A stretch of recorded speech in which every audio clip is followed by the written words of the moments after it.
Ruth Castro em Fala aí Brasil.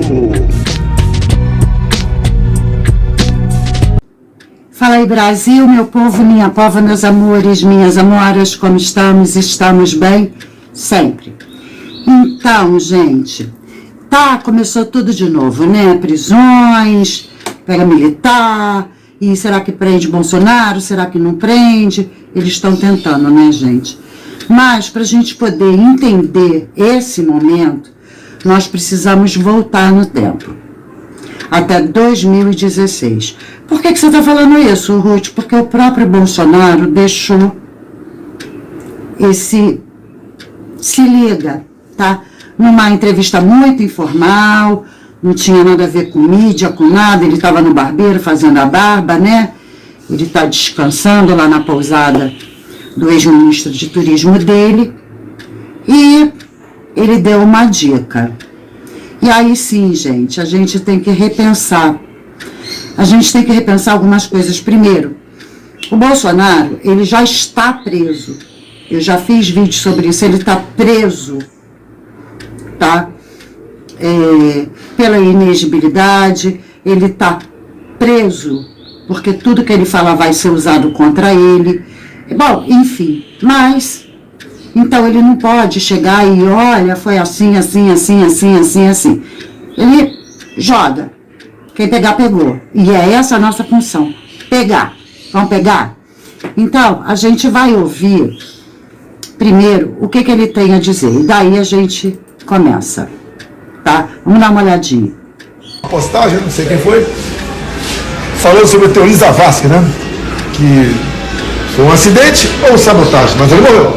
Se ele não tivesse morrido, o Brasil hoje, pode ter certeza, estaria numa normalidade, não nesse clima belicoso em que se encontra. Não teríamos esses presos em Brasília, 17 anos de cadeia. Que covardia, 17 anos de cadeia para a mulher.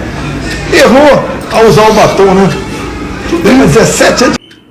Ele foi lá, em 2016, teoria Zavascki. E sim, lá começou todo um plano, tá? Plano de quem? Gente, a gente tem que lembrar de toda a história, quem ficou no lugar dele, quem era o presidente. Mas a foto de capa que eu botei e a foto do velório do teoria Zavascki já revela tudo. Tudo. A gente tem que lembrar que sim, tudo estava caminhando, tá? Nas eleições de 2018 para que o Alckmin viesse presidente. O Alexandre de Moraes tinha sido secretário de segurança do Alckmin, tá? Na época, PSDB, e já falamos em vários vídeos aqui nesse canal, PSDB é casado com PMDB.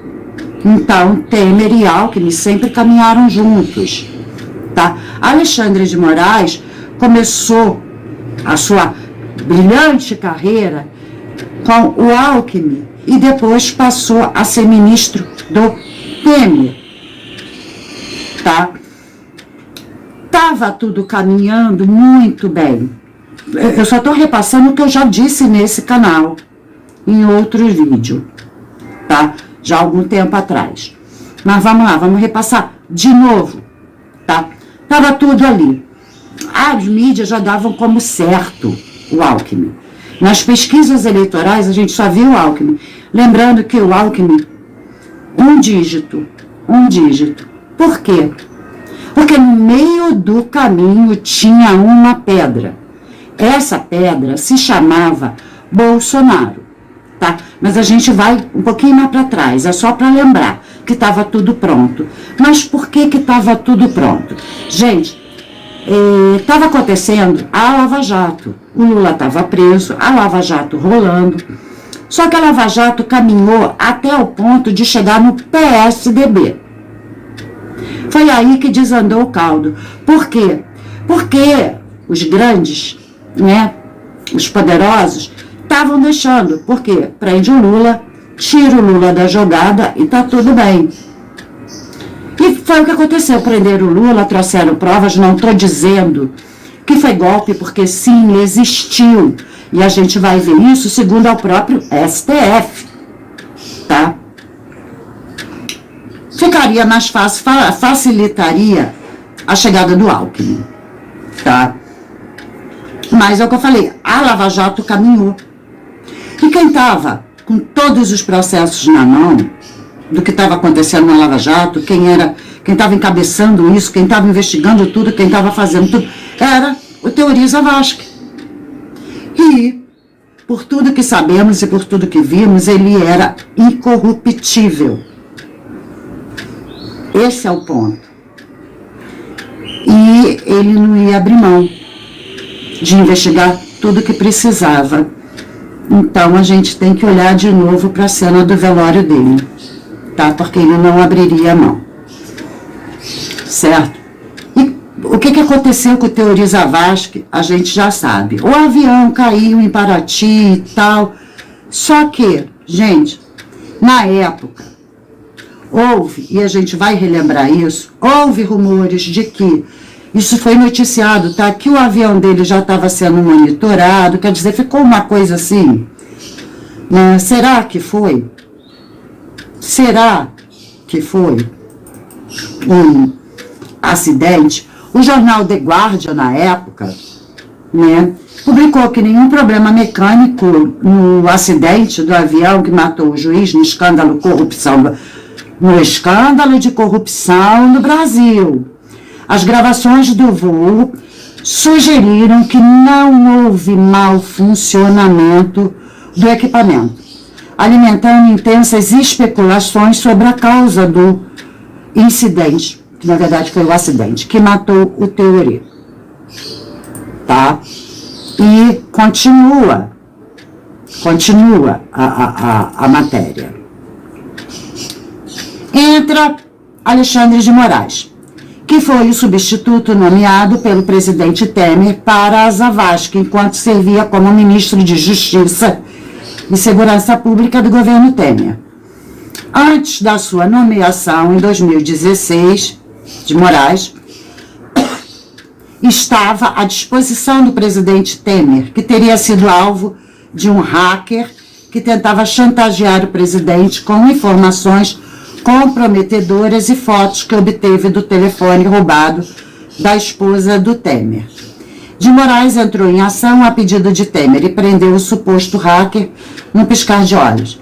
Acho que se poderia dizer que Temer lhe devia uma coisa quando nomeou para o chefiar o judiciário. Gente, se a gente lembrar disso, já pisca mais alertas agora com tudo que a gente tem vivido. Tá?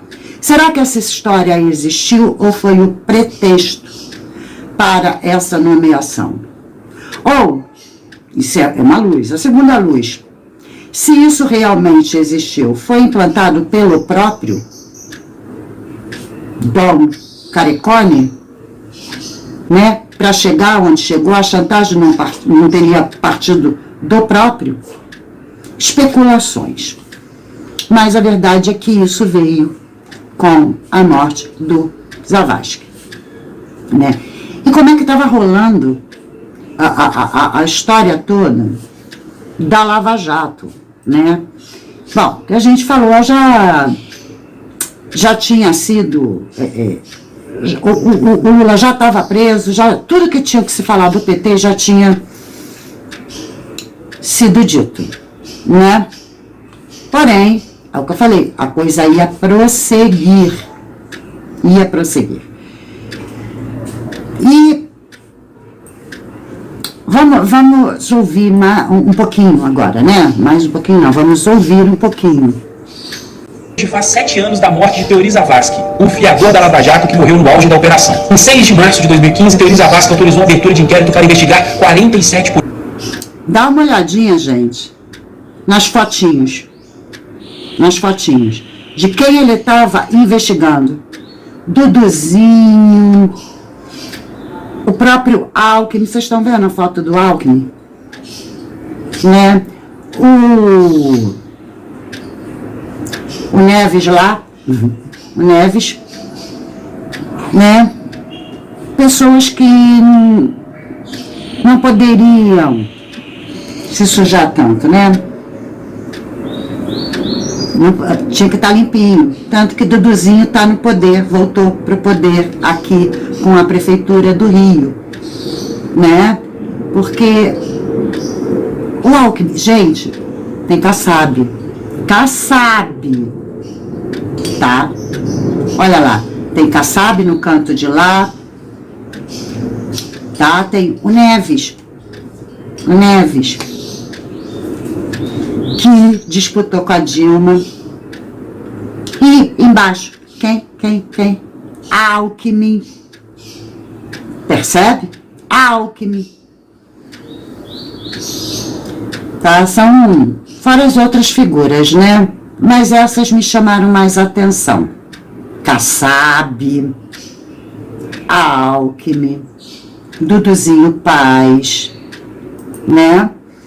Eles estavam na O esquema de corrupção da Petrobras, investigado pela Operação Lava Jato. Em 25 de novembro de 2015, Teori Zavascki determinou à Polícia Federal o cumprimento de 4 mandatos de prisão, com as prisões do senador Delcídio do Amaral e do banqueiro André Esteves. 5 de maio de 2016, Teori Zavascki deferiu a medida requerida na ação cautelar 4070, que determinou a suspensão de Eduardo Cunha. Em 11 de maio de 2016, Teori Zavascki negou o pedido do governo para anular o processo de impeachment de Dilma Rousseff. Com a decisão, o Senado manteve a votação que decidiu pela abertura do processo de afastamento temporário da presidente do Palácio do Planalto. Em 13 de junho de 2016, Teori determinou que a investigação envolvendo o ex-presidente Luiz Inácio Lula da Silva fosse devolvida ao juiz Sérgio Moro. Em outubro de 2016, Teori negou pedidos de liberdade movidos pelas defesas do ex-ministro José Dirceu, da Casa Civil, e Antônio Palocci, Fazenda e Casa Civil. Ele era relator dos processos da Operação Lava Jato no Supremo Tribunal Federal e, na época, analisava uma série de delações premiadas que impactavam políticos com foro privilegiado. Um mês após a homologação das delações de executivos da empreiteira Odebrecht, o avião que nesse estava caiu no mar cerca de 30 minutos após a decolagem em um dia chuvoso. Segundo o CENIPA, o órgão que investiga acidentes de avião no Brasil, o mau tempo e a desorientação espacial provocaram o acidente que vitimou Teori, deixando a cadeira do Supremo Tribunal Federal livre e sendo sucedido pelo ministro Alexandre de Moraes. Teori era conhecido por se restringir aos autos, não dava entrevistas e preferia apenas se manifestar nos processos. A verdade é que sem a coragem de Teori, o Brasil nunca teria descoberto o maior esquema de corrupção da história do país. Bom, é isso, né? É só pra gente entender o que estava rolando, para quem não lembra, ou para quem, né, ainda era muito jovem e não prestou atenção lá, poder entender, porque tem muitos jovens que estão acreditando em tudo que está vivendo agora, porque a cabeça não estava lá por falta de idade, por falta de interesse da juventude, né? Então a gente tem que relembrar, tá? E o Teori, a gente vai ver um pouquinho do que o Teori pensava com relação, que a gente acabou de ouvir, né? Que ele era voltado para os processos e pronto. Mas, assim, o que ele pensava sobre o comportamento do próprio Supremo, dos próprios juízes, como deveria ser, né? Ao Judiciário cabe resolver as crises de cumprimento do ordenamento jurídico. Isso é que define o papel do Judiciário na sociedade. O ministro falou também da importância do princípio da imparcialidade na justiça. O princípio da imparcialidade supõe uma série de outros pré-requisitos. Supõe, por exemplo, que seja discreto, que tenha prudência, que não se deixe contaminar por holofotes. É preciso que o juiz tenha serenidade, que ele não seja contaminado por paixões. O papel do juiz, senhor vereador, é de resolver conflitos, não é de criar. Será que é isso que nós estamos vendo com Alexandre de Moraes, Barroso e os coleguinhas? Não, né? Eles adoram um holofote, eles criam conflitos, enfim. Essa era a postura do Zavascki. E aí aconteceu o acidente, né? O avião que caiu foi monitorado por 16 dias antes, 16 dias consecutivos. Por quê? Por quem? Pra quê? Entende? E bom, como nós já dissemos, né, ele estava com a Lava Jato na mão. Então, a gente agora vai entender por outro ministro do Supremo, tá? E que aí a gente vai falar assim, ué, agora eu não entendi nada. O que um outro ministro acreditava e falava sobre a Lava Jato? Vamos dar uma olhadinha. Ministro, o senhor se referiu aí na questão da Carol, na resposta para ela, à possibilidade de criminalização da política como um mal a ser evitado.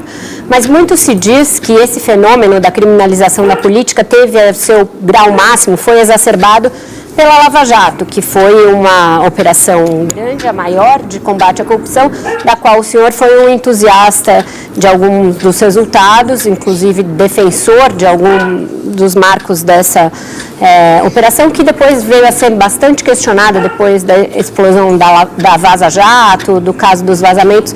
Qual é, em retrospectiva e analisando tudo que veio depois, a análise que o senhor faz da Lava Jato? O senhor acha que ela teve esse condão de criminalização da política ou que ela foi mais positiva do que... Gente, antes dele responder, só lembrando que a Vaza Jato veio através do Verdivaldo, completamente esquerdista, ligada ao PT e ao PSOL, tá? Então, ele trouxe isso para quê? Qual o esquema?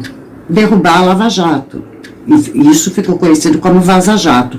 Isso já tinha acontecido. E ela pergunta ao Barroso, incluindo a história da Vaza Jato. E vamos ver. Acho que ela foi criminalização da política, não. O que aconteceu na Petrobras foi crime mesmo. Não foi política. O que aconteceu na Eletrobras foi crime mesmo. O que aconteceu na Caixa Econômica Federal foi crime mesmo. O que aconteceu no crédito consignado foi crime mesmo. O que aconteceu nos fundos de pensão foi crime mesmo. Portanto, a gente não deve criminalizar a política nem politizar o crime. Desvio de dinheiro, de gerente devolvendo 150, 180 milhões de reais, não é possível alguém achar isso natural. Isso não é política, isso é bandidagem. Portanto, houve uma quantidade impressionante de coisas erradas entranhadas na estrutura do Estado. A corrupção no Brasil foi uma criminalidade estrutural e institucionalizada e sistêmica. Entenderam? Institucional e sistêmica. Então, de alguma forma, se ele está falando que foi sistêmica, não pode ter sido só o PT, só o Lula. Tinha um sistema. Entende? De novo, voltamos para aquelas carinhas que a gente viu ali, principalmente Alckmin, Kassab. Vocês lembram dessa última eleição, né? O Kassab lá envolvido com o PL, eu tinha feito um vídeo que o Bolsonaro estava preso ao PL, aprisionado, e explico por quê. Tá? E tá lá, a carinha do Kassab e do Alckmin. Eu acho que verdadeiramente a Lava Jato ajudou a desvendar isso e a mudar a cultura de impunidade no país. Eu não sou um revisionista nessa matéria, não. É claro que você pode encontrar um erro aqui, um erro ali. Agora, vocês viram? Eu não sou um revisionista, porque foi o que fizeram com a Lava Jato. Foi o que fizeram para justificar, liberar o Lula, tá? E punir um juiz apenas, que foi de primeira instância, que foi o Sérgio Moro, e um promotor apenas, que foi o Dallagnol, tá? Sendo que já tinha chegado ao TRF4, já tinha passado 4 instâncias. E quem foi penalizado? O Sérgio Moro, né? Estranho, né? E ele fala, eu não sou eu não sou revisionista. Os melhores advogados criminais do país, de lupa, acho que acharam muito pouca coisa errada para você desacreditar a operação. E ela mudou o Brasil. Infelizmente, houve decisões judiciais das quais eu discordo que retardaram um pouco esse processo. Quais decisões judiciais que retardaram um pouco e que ele discorda? Quais? Seria a do Fachin de soltar por questão de CEP, e ele era discordante, Olha como é que tá ficando interessante o negócio. A sociedade já mudou. E acho que a Operação Lava Jato ajudou a mudar a sociedade, que deixou de aceitar o inaceitável e desenvolveu uma imensa demanda por integridade, por idealismo e por patriotismo no Brasil. Eu acho que talvez isso não tenha podido ser canalizado ainda da melhor forma, mas a verdade é que talvez a política ainda não tenha mudado.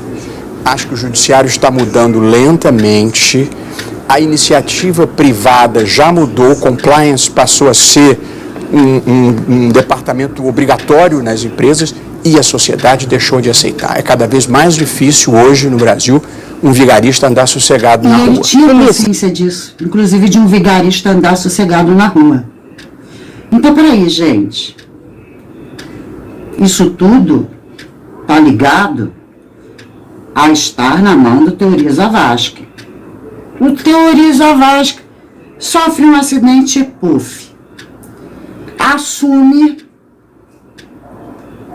né, o aliado, digamos assim, de Alckmin e Temer. E aí, de repente, esse muda todo o discurso. Não foi só ele não, tá, gente? Mas esse tem um papel muito importante no que nós estamos vivendo hoje. Tá? Hoje. E ele é muito conivente, ele é muito atuante no que o que está acontecendo de errado com o Brasil hoje. Então, peraí. O que mudou? Né? Então, ele validou tudo da Lava Jato. Ele validou. Ele validou. Então, ele sabe quem é Lula. Ele sabe quem é Alckmin. Ele sabe que agora estão os dois, Lula e Alckmin. E ele sabe, e ele validou, e ele criticou de uma maneira muito educada, muito fina, muito discreta, a atuação do coleguinha que invalidou todo o processo, né? Ele invalidou a atitude do Fachin, se mostrando discordante, falando não sou revisionista. O que aconteceu? Né? O que aconteceu? Bom, o filho do Teori Zavascki, assim que aconteceu, ele fez uma publicação.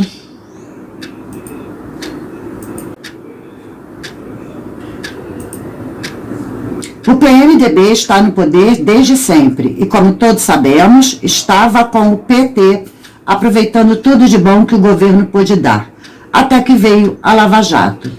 Gente, é do Francisco Prem Zavascki, o filho. A ordem sempre foi a de parar a operação. Isto está gravado nas palavras dos seus líderes. Todavia, ao que parece, até para isso o PT era incompetente. E ao que tenho notícia, de fato, o PT nunca tentou nada para barrar a Lava Jato. Sim, ao menos o pai sempre me disse que nunca tinha tentado nada com ele. Ou seja, o Teori Zavascki falou para o filho que o PT nunca tentou nada com ele. O PT nunca tentou. Quem tentou? Quem tentou? Vamos ver de novo? O PT nunca tentou nada para barrar a Lava Jato. Ao menos o pai sempre me disse que nunca tinha tentado nada com ele, o que sempre gerou fortes críticas de membros do PMDB. Estão entendendo a jogada? O PMDB do Temer. O problema é que as investigações começaram a ficar mais e mais perto dos líderes, né? E os líderes do PMDB viram como uma única saída realmente brecar a operação a qualquer custo. Quem fez isso? PMDB, Temer, com um aliado do Alckmin, Moraes, né? Brecaram a qualquer custo. Para isso, precisava do poder. Derrubaram a Dilma e assumiu o Temer para fazer o que era preciso ser feito. Não que a Dilma fosse inocente. Houve a pedalada. Houve. Tá? Mas, como agora, já houve várias pedaladas do Lula e não tem 2 anos de governo. E ninguém tomou providência. Senta em cima e faz de conta que não viu nada. E o Eduardo Cunha fazia isso. Fazia de conta que não via nada. Ele só resolveu botar o impeachment quando o Temer deu um aval. Derrubar a Dilma e assumir o Temer. Do que eles são capazes? Será que só pagar pelo silêncio alheio? E aí a gente vai chegar em muita coisa. Ou será que derrubar avião também está valendo? Gente, afirmação do filho. O pai sabia de tudo isso. Sabia quanto cada um estava afundando nesse mar de corrupção. Ele sabia de quanto cada um estava afundando. Então, era uma questão de valores para afundar.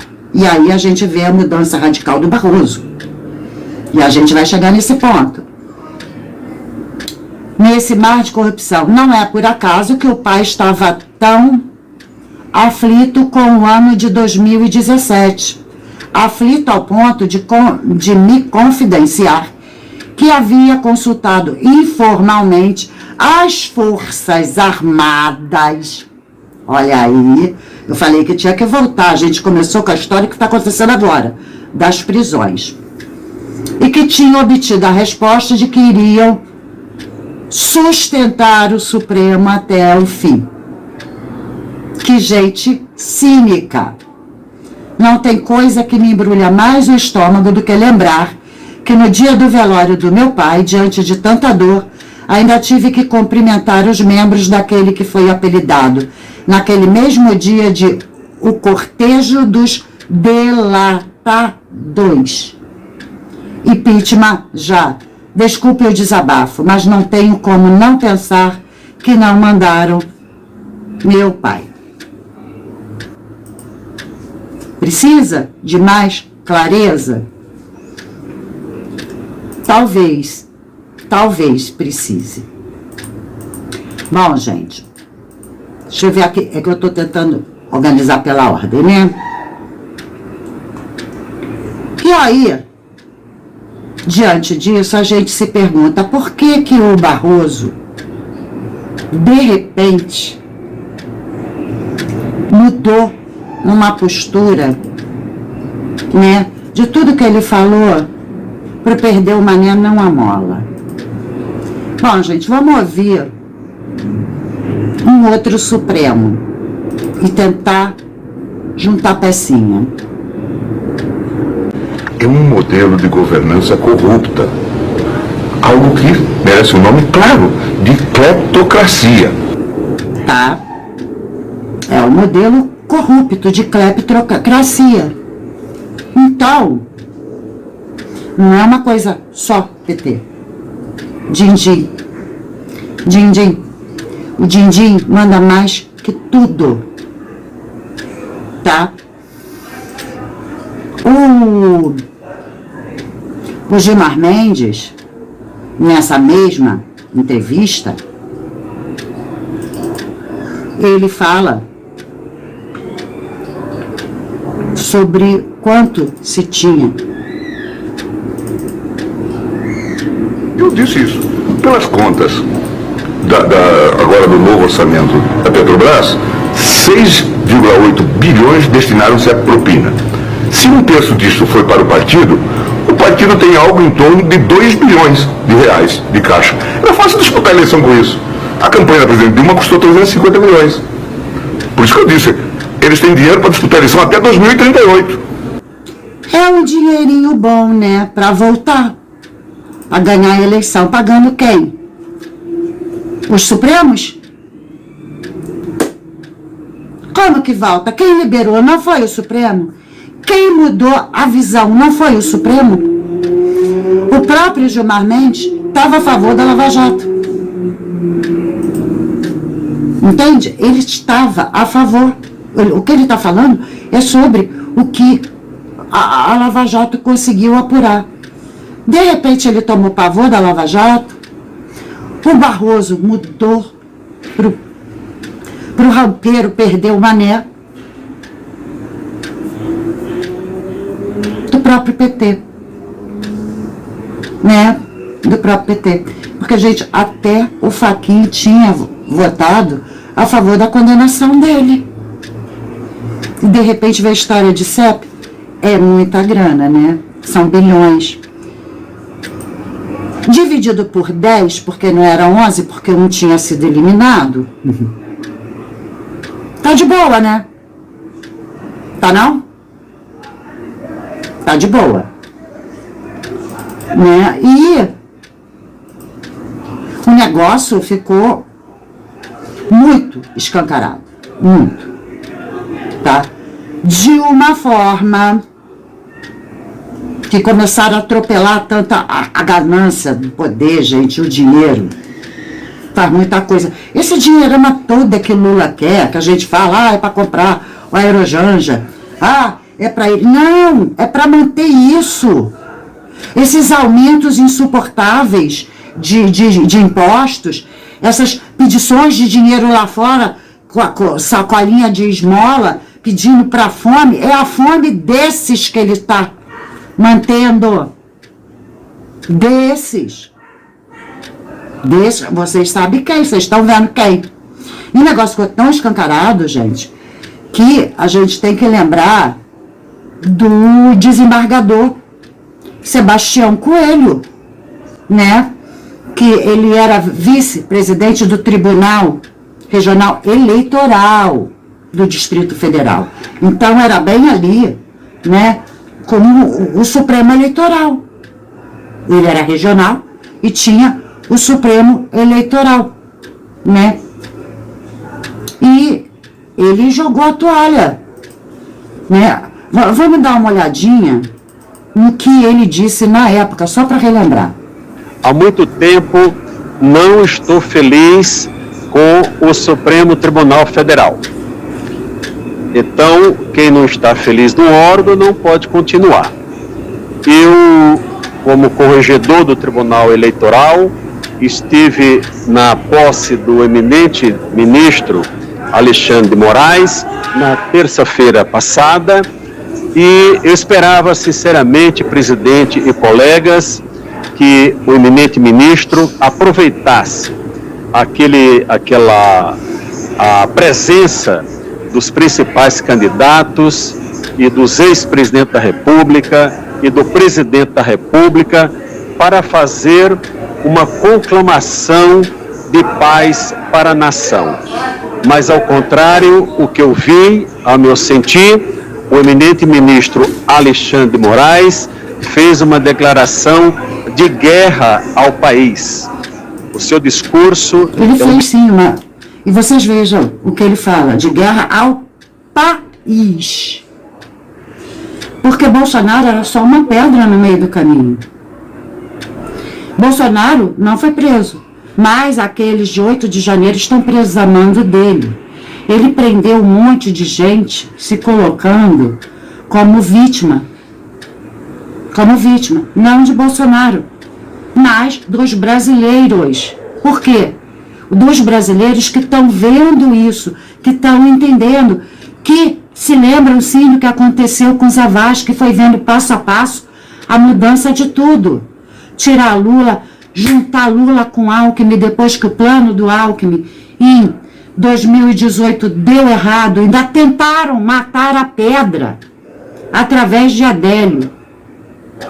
E eu já disse, eu não acredito no PT, o PT estava preso, e como disse o próprio Zavascki, o PT não tinha tentado nada. De novo, olhemos para o quadro. Alckmin, Kassab. Alckmin, Kassab. Tá. Há pouco tempo apareceu um hacker dizendo que foi o Kassab que bancou ele para ficar monitorando o Bolsonaro na época do Adélio. Entende? E o Sebastião estava acreditando que a chegada, a posse do Alexandre seria realmente uma substituição honesta à vaga do Zavascki, e ele viu que não. Não. Era para dar continuidade a um plano. Discurso que inflama, é um discurso que não agrega, e eu não quero participar desse, senhor presidente. Eu não quero Enquanto participar eu disso. estiver aqui Gente, tem tanta coisa nessa simples fala, eu não quero participar disso. Disso o quê? Disso o quê? Da trama, da corrupção, da sabotagem, da propina. Disso o quê? Entende? já digo que vou pedir os 90 dias para dar tempo dos servidores do meu gabinete, alguns comigo há mais de 20 anos, procurarem a localização adequada para o seu trabalho. Eu vou, até o último dia, cumprir, seja aqui... Não, gente, é isso, né? Ele tenta alocar todo mundo, não deixar ninguém mal, mas é isso. É isso. Ele foi claro. Eu não quero participar disso. E hoje em dia, ele é muito atuante contra tudo isso. Ele não saiu para se esconder, para se calar. Ele saiu para poder ter a liberdade de ir contra. Entende? Assim como o Marco Aurélio Melo, quando saiu e deixou o cargo, começou a falar muita coisa. Ao contrário do Joaquim Barbosa, que saiu calado. Mas o Joaquim Barbosa, lá já tinha falado, Bolsonaro foi o único que não caiu nessa de propina e de esqueminhas. Então, o problema, gente, não é o Bolsonaro, é uma organização para manter o poder, que eu já falei em alguns vídeos, era sempre o casamento PMDB, PSDB, vindo de vice ou de frente, de vice ou de frente, desde o Sarney, que também tem uma morte no meio do caminho, a de Tancredo. E estava tudo bem. O Lula, que não é nenhum santo, é uma corja só, mas quis crescer a mão e ficar, se perpetuar no poder. E aí eles, falavam, vamos embora tirar na Lava Jato. Só que o Teori Zavascki, junto com o Sérgio Moro, com o Dallagnol e etc., não estavam visando tirar o PT, mas tirar a corrupção generalizada, sistêmica. E aí trouxeram nomes que não podiam. E aí, o avião caiu, o outro foi perseguido, foi caçado, e tá aí, nada, que é o Sérgio Moro e o Dallagnol do mesmo jeito. E aí chega o Sebastião Coelho e fala, eu não quero participar disso. Mas não para se retirar completamente, mas para poder enfrentar isso. Então, gente, foi daí que começou. Foi daí que começou. Tá? Eu vou fazer um outro vídeo sequência, porque esse aqui já tá grande, tá? Só sobre os militares. Então, depois vocês já vão logo pro outro vídeo assim que eu postar, tá? Mas vamos deixar a conclusão com o Bolsonaro. Não querem acabar comigo, querem acabar com o Brasil. Eu só estou no meio do caminho. Sim, gente, porque Bolsonaro é passageiro. O povo brasileiro é permanente. E como é que eles querem acabar? Implantando o comunismo, já está sendo. Aquele mesmo comunismo da Venezuela de Maduro. E o Lula não omitiu isso. Não omitiu. Ninguém está preocupado com o Bolsonaro, não, gente. O Bolsonaro é só a pedra, porque quem foi preso até agora foram muitos, menos o Bolsonaro. Tá? Para quê? Para dar medo ao povo e não ao Bolsonaro. Todas essas prisões não é para deixar o Bolsonaro quieto, é para deixar o povo apavorado e quieto, que nem o gadozinho indo para o matadouro, para caminhar quietinho para o comunismo de Maduro. Olha o Dom Ratão. Por que nós criamos o Fórum de São Paulo? Eu tinha consciência de que jamais a gente poderia chegar ao poder pela via do voto, pela via democrática. Começamos a conversar com os companheiros do Partido Comunista Cubano e com o companheiro Fidel Castro e aventamos a possibilidade de fazermos uma reunião com toda a esquerda latino-americana para que juntos a gente pudesse chegar a ganhar o poder nos nossos países. Aqui no Brasil nós enfrentamos o discurso do costume, o discurso da família, o discurso do patriotismo. Ou seja, aqui nós enfrentamos um discurso de tudo aquilo que a gente aprendeu historicamente a combater. Então qual é o discurso da direita no mundo inteiro? Pátria amada, costumes e religião. Então o que é que nós temos que construir? Isso eu tenho inclusive feito proposta, falei com o chanceler Olaf Scholz, falei com Macron e vou falar com todos os líderes. Os setores progressistas e democráticos da sociedade precisam se preparar para construir uma narrativa para desmontar esse discurso atrasado, xenófobo, um discurso que não leva a nada.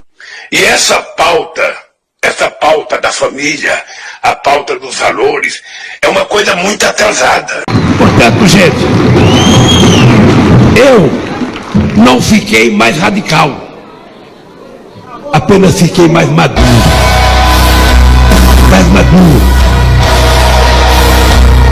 Apenas fiquei mais maduro.